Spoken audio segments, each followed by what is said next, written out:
Have you ever wondered what incredible forces drive the dramatic eruptions of volcanoes, or how molten rock from deep within our planet makes its way to the surface?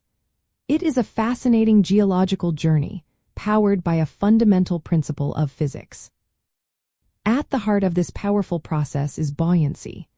The primary role of buoyancy in magma ascent is to provide the upward driving force that allows molten rock, or magma, to rise through the Earth's solid crust and mantle. Without it, magma would largely remain trapped below. Think of it like an ice cube floating in a glass of water. The ice is less dense than the water around it, so it rises and floats. Magma behaves in a very similar way within the Earth. It is significantly less dense than the cooler, solid rock surrounding it. This density contrast is the key. As magma forms deep underground, often at temperatures exceeding 1,000 degrees Celsius, it becomes less dense than the overlying and surrounding solid rock. This difference creates an upward pressure, a buoyant force, that pushes the magma towards the surface. This is a direct application of Archimedes' principle, where an object immersed in a fluid experiences an upward buoyant force equal to the weight of the fluid it displaces. In this case, the fluid is the solid rock matrix, which, over geological timescales, can behave plastically. So how does this buoyant force actually manifest?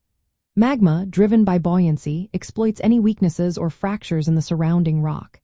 It can wedge its way into existing cracks, forming features like dikes and sills. If there are no existing pathways, the immense buoyant pressure can actually fracture and push aside the solid rock, creating new conduits. This process, known as crack propagation, allows the magma to ascend in discrete pulses. Sometimes, the magma's upward journey might stall at various depths, forming large underground magma chambers where it can accumulate and evolve before potentially erupting.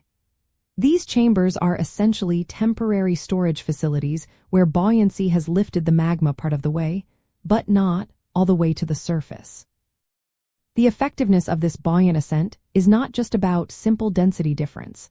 It is also influenced by fascinating insider details like the magma's melt fraction and its viscosity. Melt fraction refers to the proportion of liquid to solid crystals within the magma. A higher melt fraction generally means lower density and greater buoyancy. Viscosity, which is the magma's resistance to flow, also plays a crucial role.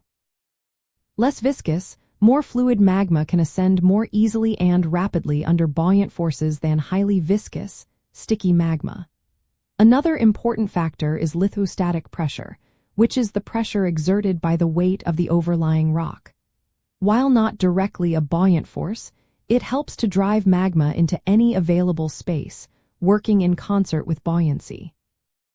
Ultimately, the role of buoyancy in magma ascent is nothing short of fundamental.